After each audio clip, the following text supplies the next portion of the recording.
Hello everyone, welcome to this festive tech calendar session. This is called How to Ace Those Azure Exams. It's with myself and it's with Steve Brown. So we'll start with a quick introduction, who we are, who will you have the pleasure of listening to today.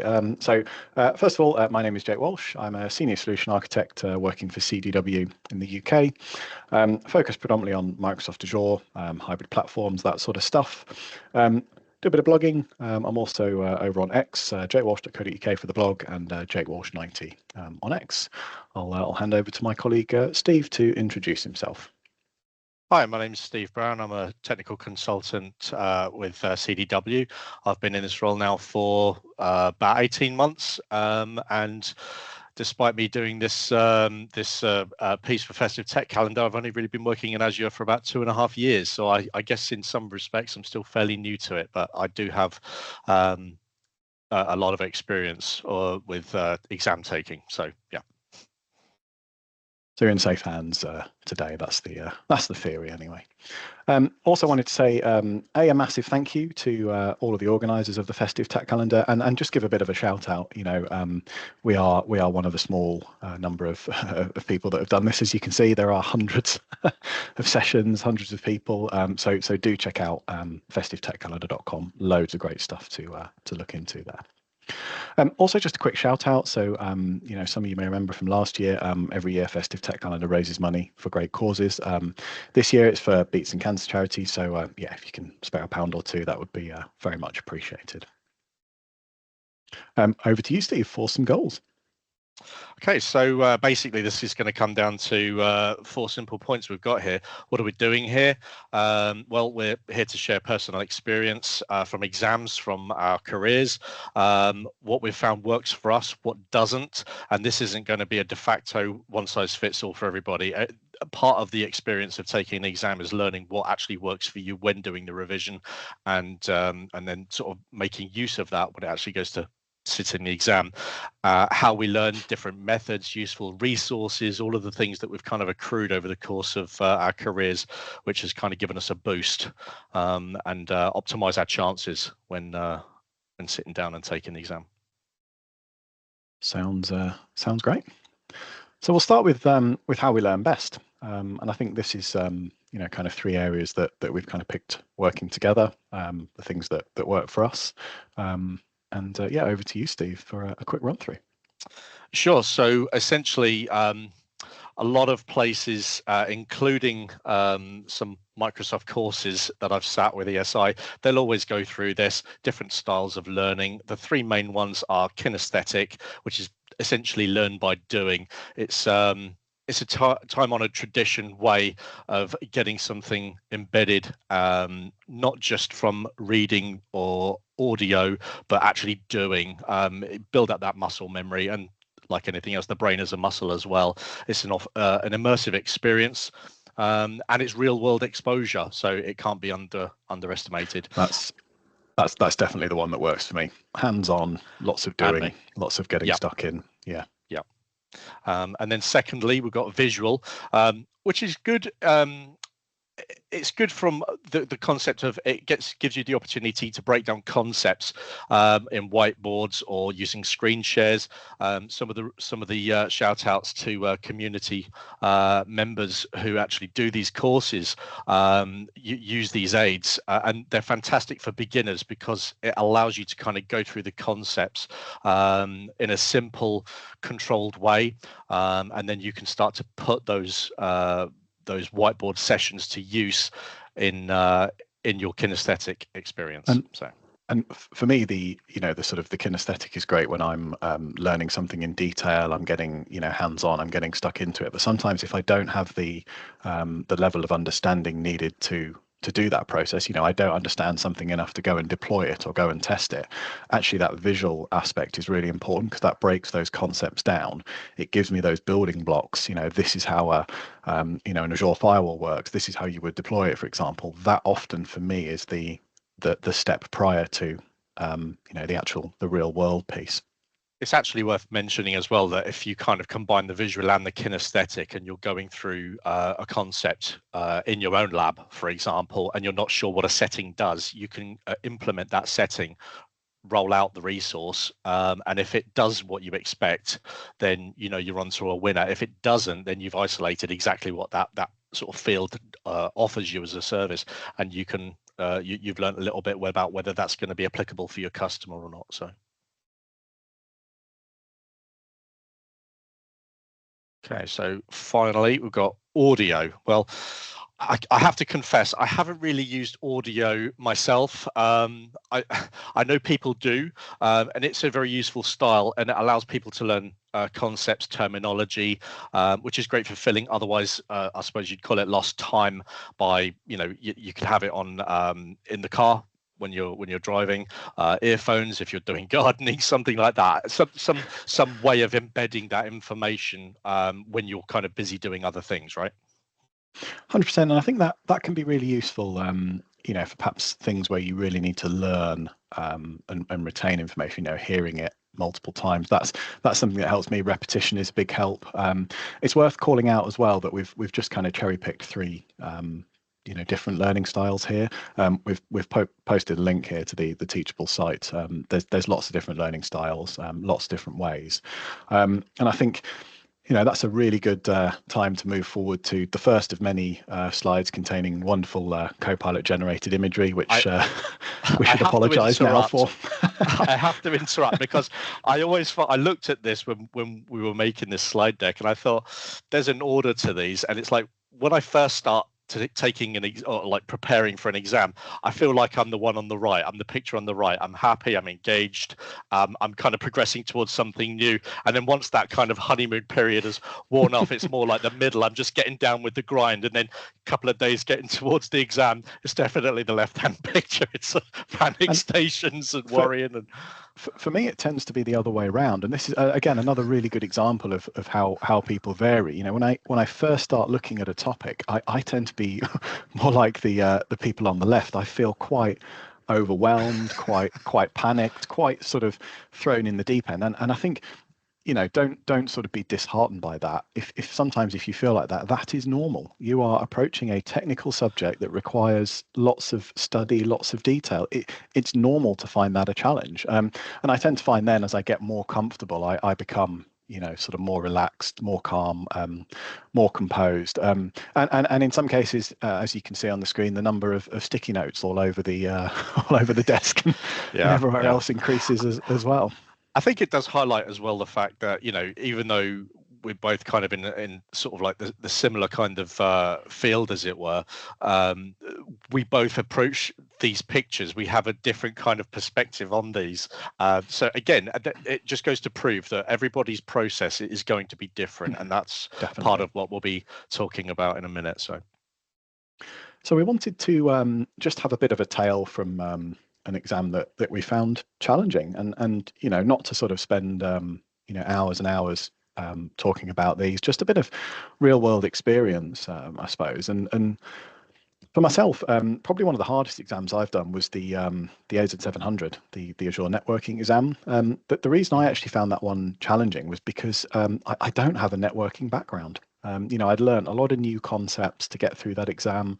I'd learned a lot of new terminology, and I found myself having to spend a lot of time studying, building lab environments, testing things, and actually in studying for that exam and finding that difficult, that kind of gave me that grounding, to build out more of that process.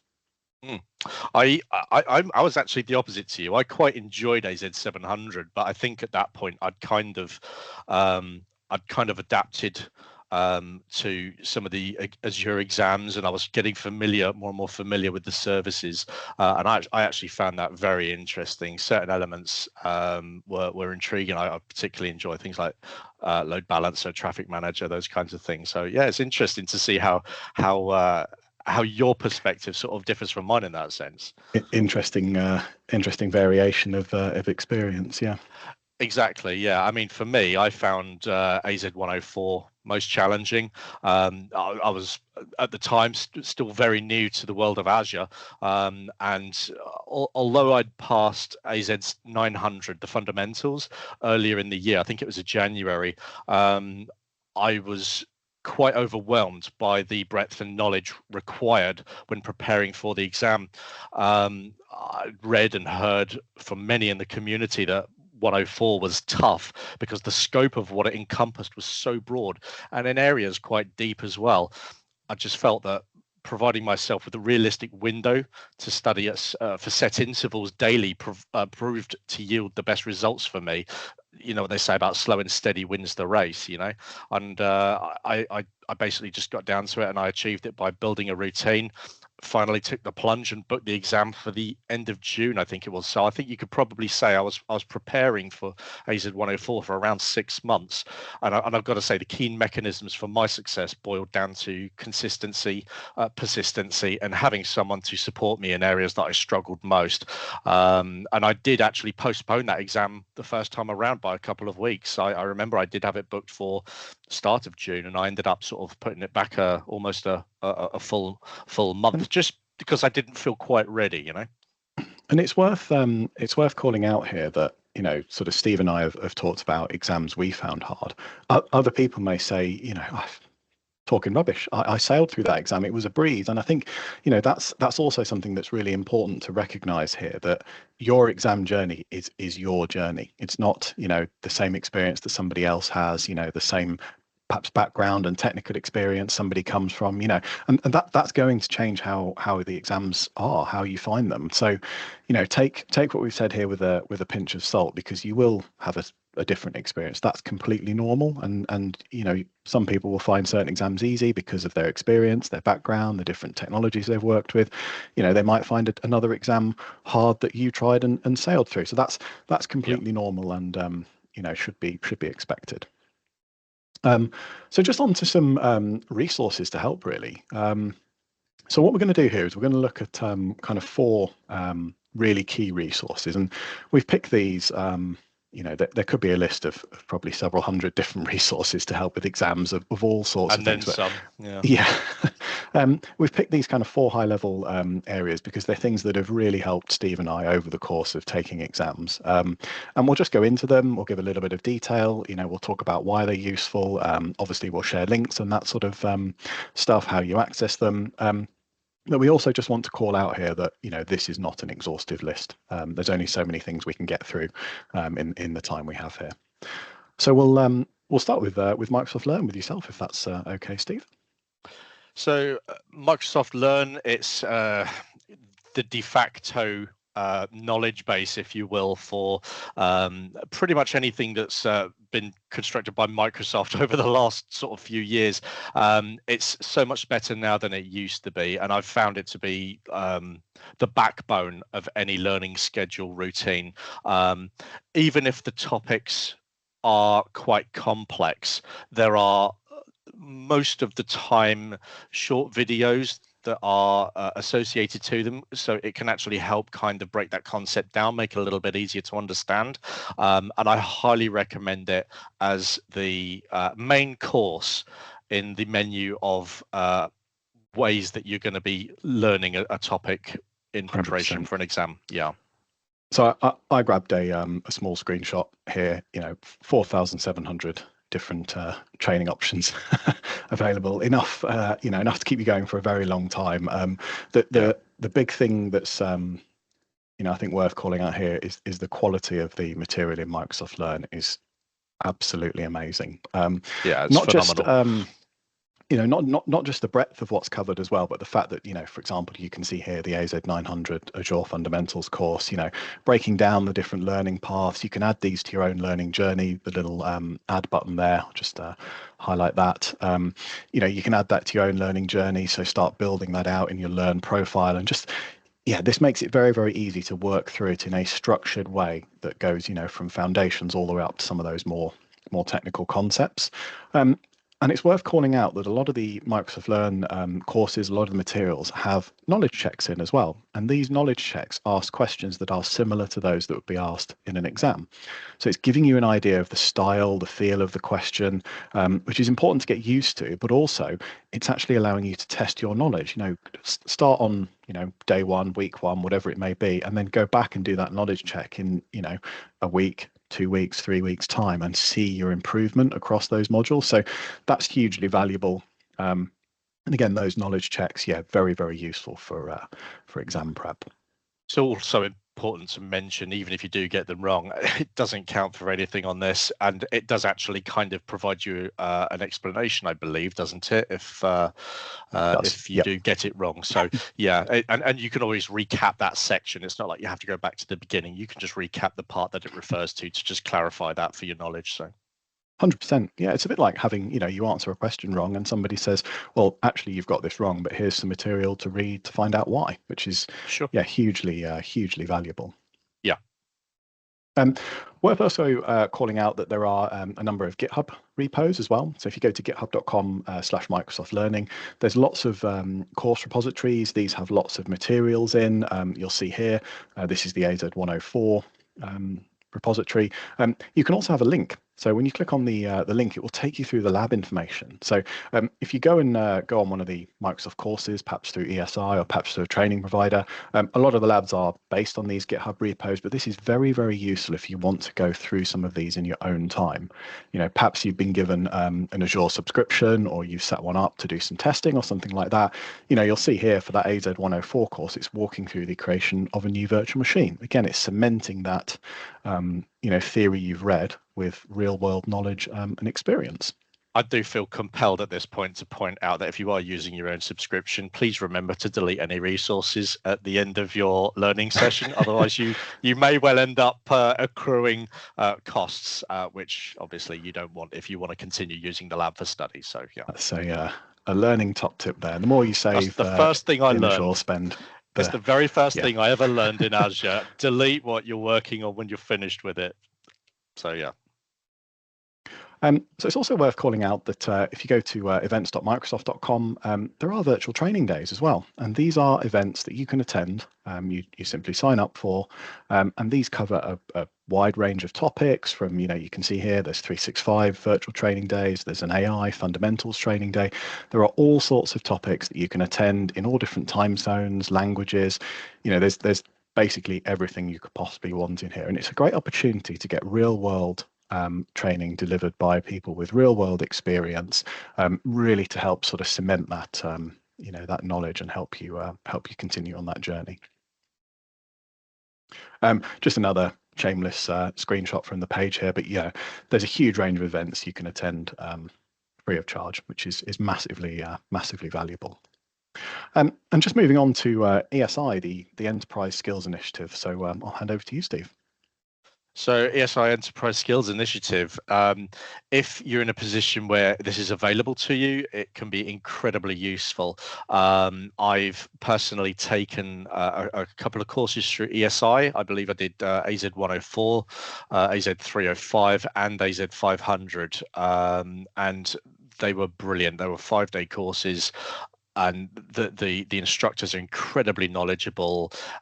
Any kinesthetic experience you garner through the labs, it's all coached by an instructor who has done this extensively. They'll be able to answer any questions. It's a very comprehensive experience, and definitely worth it if it's available to you.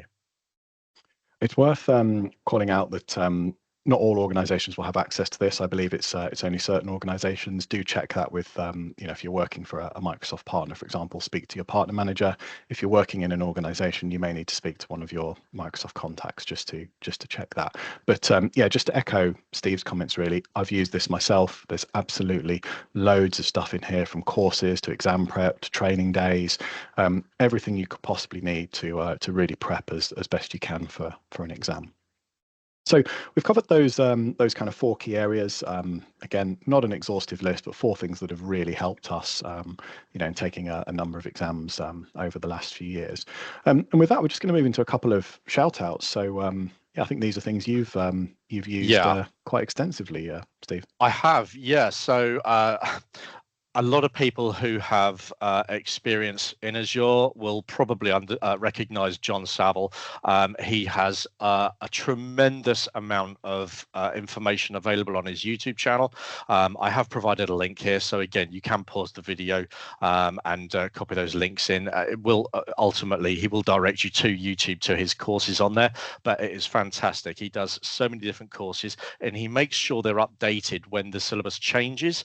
And very importantly as well, Azure is an ever-changing beast, as I'm sure Jake will attest to as well. It never really stays the same. And what John Saville does is he actually provides a weekly kind of update blast, and it just keeps you up to date with what's going on in the pulse of Azure. Very, very, very highly recommended. And it's worth mentioning, John does actually use a whiteboard, and he breaks things down excellently. He is without a doubt one of the best resources, free resources available on YouTube for this kind of thing. And secondly, John Christopher. I actually found John Christopher by accident. I think I was studying for Azure Virtual Desktop, and I was having a look through options on YouTube, and I found a starter video which John Christopher had up, and it was just like a taster session for the AVD, and he really goes into the backstory around about how old school domains used to be and how they've evolved, and how now we are looking to more of a virtualized sort of desktop experience with Azure, and he builds it up so well and articulately. And I would definitely recommend. I've used him for 2 courses now. I used him for Azure Virtual Desktop and Networking as Associate. Again, fantastic for both. And he does actually offer competitions on his YouTube channel. If you are one of the first people to sign up on his website as a result of a video, you can actually win a course, which I did last year. I won the AZ 500 course, which I have yet to take. Awesome. So, yeah. That's two awesome resources there as well. So yeah, if you do need to grab those links, just pause the video now, and yeah, you can copy those out. One other shout out I'd just like to give is to the Welsh Azure user group. Just an amazing an amazing number of videos, an amazing number of sessions over on the Johnny Chips channel. I've presented a couple of times at the Welsh Azure user group. Absolutely fantastic, you know, and this is just one of many user groups that meet up. But again, these are a great way to meet people, also learning, also training, prepping for exams. You know, come armed with some of your questions, come armed with things that are troubling you, find sessions that, you know, may be of interest. Again, you know, just calling out the Welsh Azure user group, you know, all of the sessions get recorded. They go online, so there's a whole wealth of information you can access, you know, after the session too. So we're just going to talk about kind of what works for us. I know we've briefly covered that off, but yeah, revision methods are not the same for everyone. You know, they vary between different people. You know, we joked about moving from left to right and right to left, of stressed to not stressed on the images we generated. Yeah.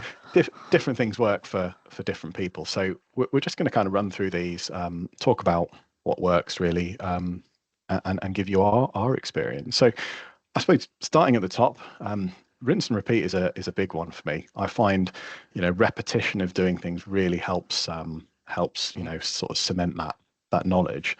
And usually, for me anyway, rinse and repeat ties in nicely with a sort of lab environment, you know, be that via Microsoft Learn or my own environment, because I'm then able to go into that safe environment, that safe space, you know, make the mistakes, try things out, test things without worrying, you know, I'm going to break something, or, you know, I don't have a place where I can perhaps go and do that. So having that safe lab environment really helps to, yeah, just helps to cement stuff for me. Definitely. And I mean, we're going back to the kinesthetic thing again, right? I mean, learn by doing, and it is so important. It can't be understated. So, I mean, I suppose next on the list is collaborating. So revising with a friend, set challenges for each other, and having used this method, it can be very useful for focusing on each other's strengths and weaknesses. So definitely worth bearing in mind. And and mentoring, having someone to help tailor your learning and exposure at a pace you're able to maintain can make all the difference. It's so easy in IT, specifically as an industry, to feel like you're getting left behind. Things move so fast, acronyms change. I'm forever getting them wrong, even to this day. And yeah, I think it's important to kind of just be patient and kind to yourself in that sense.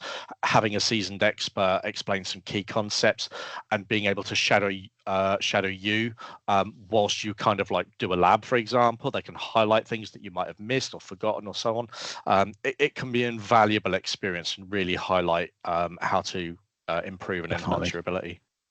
Definitely. Yeah. I think another one that really works for me is goal setting. And I sometimes am certainly guilty of piling up the pressure on myself. I like to book an exam and use the sort of the time between the moment when I click book and the exam as my revision period, which perhaps is not the healthiest approach, but not maybe sustainable for everybody, perhaps. But yeah. But that's what works for me. I thrive when somebody sort of puts that line in the sand and gives me that deadline. So that's what works well for me. We'll come on to that goal setting in one slide's time, but also wanted to talk about real world experience. And I think this ties nicely into the sort of the rinse and repeat aspect. But as you start using the new skills you've learned, perhaps you're working in a role where you're going to put those to use, or you're doing more lab environments or things like that. That's really going to help, and it's going to sort of polish those skills off. And I know, Steve, that's something you've found useful, sort of learning things and then putting them into practice. Hugely, yeah. I mean, even when I started with my Azure journey, I remember a certain Mr. Walsh setting me challenges in the portal, and it was a case of fumbling through initially, but you get there, and having that person available to kind of help sort of guide you and say, well, you don't need to worry about X yet because you still got to do, ABC. 100%. So yeah, definitely. So I would love to say this is what I look like when I sit down and set my goals. Unfortunately, it is most definitely not that organized, nor have I ever been known to put a suit on to set myself goals. But there we go. So I sort of joked in the last slide that how I set my goals, and I set a date for an exam. I pick what I think is an achievable timescale. Do I always hit it? No. Sometimes I've extended exams out when that's been an option because life gets in the way. But actually, for me, just having that date really helps. And I sort of, I don't perhaps set a defined schedule, but I do try and build a routine. Every day I'm going to try and do 30 minutes reading or 30 minutes revision or something like that.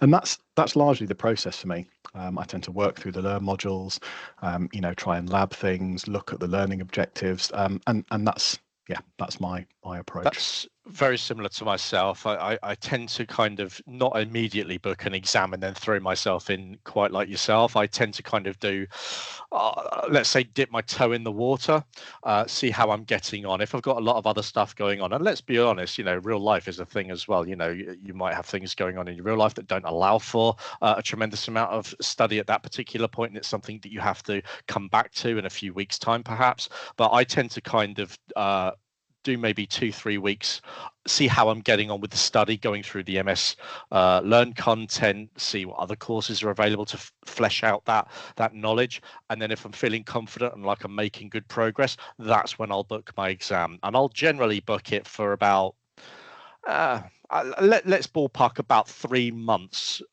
if I've already done some time investment. 3 months gives me an ample opportunity to kind of get to the end of most course content, do a little bit of labbing, see how I feel around it, and then if I feel like I'm missing elements, I can postpone it in plenty of time. And it is worth pointing out that with these exams, you can reschedule up to 24 hours prior to when the exam starts, so it's an option if you need to.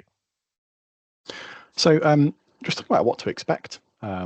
So I think, Steve, you're just going to run through a few points of what to expect on the day. So I full transparency, I haven't actually been to a test center for a little while, but I don't think the process has actually changed that much in the scheme of things.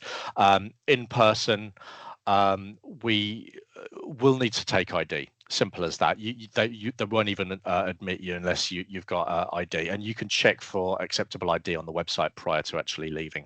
When the test center is ready for you to begin, you'll be taken into a room with cubicles. The staff are going to explain the process, and they'll often do this before you even go into the room so as not to disturb other exam takers, and then they'll guide you to your seat.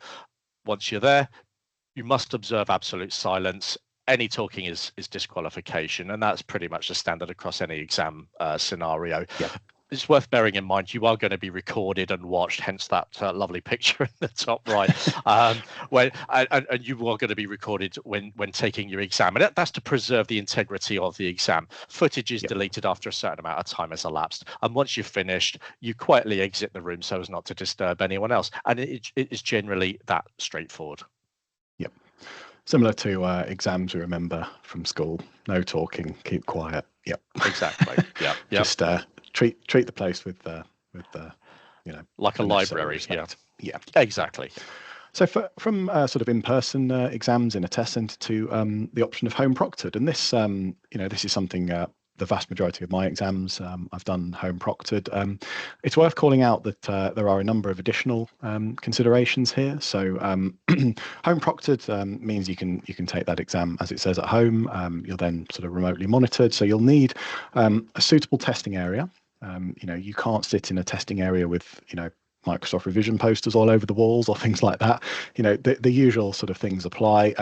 The camera visibility, you have to be visible throughout the exam. You can't disappear off the camera and that sort of stuff. You can't have other people in the area. So there are a few things you may need to consider, and that's it's worth just going on the link on the slide here, just to make sure that is the right option for you. If you don't have somewhere you can get that quiet space that's suitable as a testing area, you might want to think about going to a test center. But with any of the testing, whether it's in person or home proctored, check out the guidelines. We're just providing you with a bit of an overview here. Do check the guidance because it does change from time to time. So a few tips. I think you're going to run through a couple of these, Steve, and then we'll wrap up.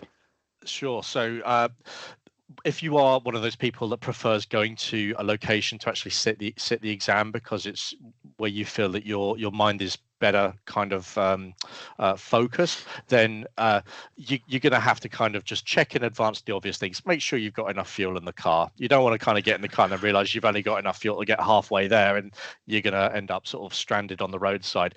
Check the travel as well. If you're stuck in traffic, it just adds to the stress unnecessarily, and it does have a profound impact on the rest of the day from that point. Traffic, another one. Weather, if it's going to be snowing, ideally I'd like to say you shouldn't really be driving, but that's a personal decision that you're going to have to make. And parking too. Is there parking adequately close by? Is it cheap, free, whatever? Make sure you've got all of the change that you might need for this sort of thing. Try to foresee these things before you leave. You don't want to be going into the exam a sweaty mess, stressed out in your head from a journey. Yeah. It's not going to put you in the right frame of mind. So no. And for home proctored, the kind of the previous things we said, make sure the room is set up, make sure that testing environment is in place. And technically, there's an exam test you can run. That'll be on the link that was on the previous slide. Run that. Make sure that environment is suitable. Run that test. Just to be sure. Sure.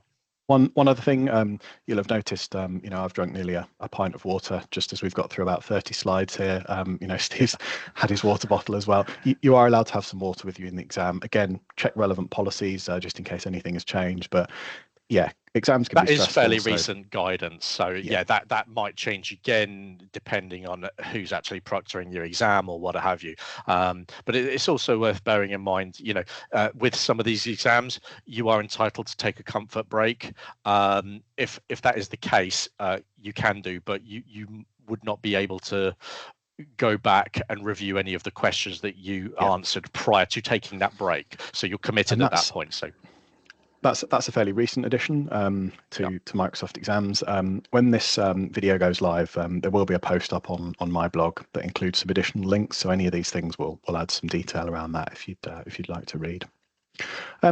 Just really some closing thoughts from us both. So we've gone through sort of things that work well for us, revision methods, some of the revision tools and resources you can use, some of the community aspects. The big one, I think, is minimize stress. We talked about simple things like the traffic, definitely. the parking, running the pre-test, but the more you can do to prep, the less stressful that exam day will be. I think the biggest tip from myself is just remember it is an exam.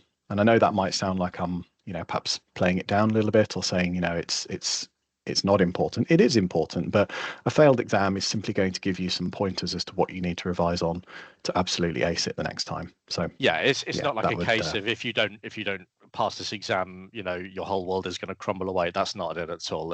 A failed attempt is not a failure. It's just giving you a hint as to where you need to focus your energies in preparation for the next try. And further to what you said about minimizing stress, avoiding study and revision on the day of your exam. Now, I know that's going to sound very counterintuitive, but you do need to kind of stay relaxed so your mind is sharp for the exam. And I have found that is very, very useful on the actual day. Definitely.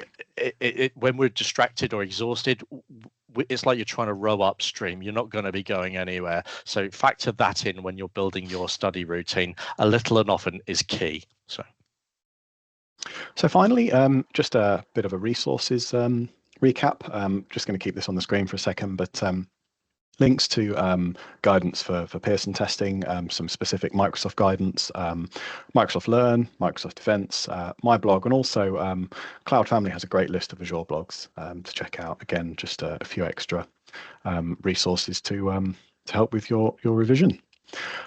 Also, just a reminder, again, loads of amazing sessions over on festivetechcalendar.com. Please do check out the website. Thank you to the organisers. Thank you to all of the people who have contributed as well. A whole host of amazing sessions. And that just leaves us to say thank you for attending. Congratulations on making it to the end of about 30 minutes with myself and Steve. So thank you. Thanks ever so much for listening. Cheers. Cheers.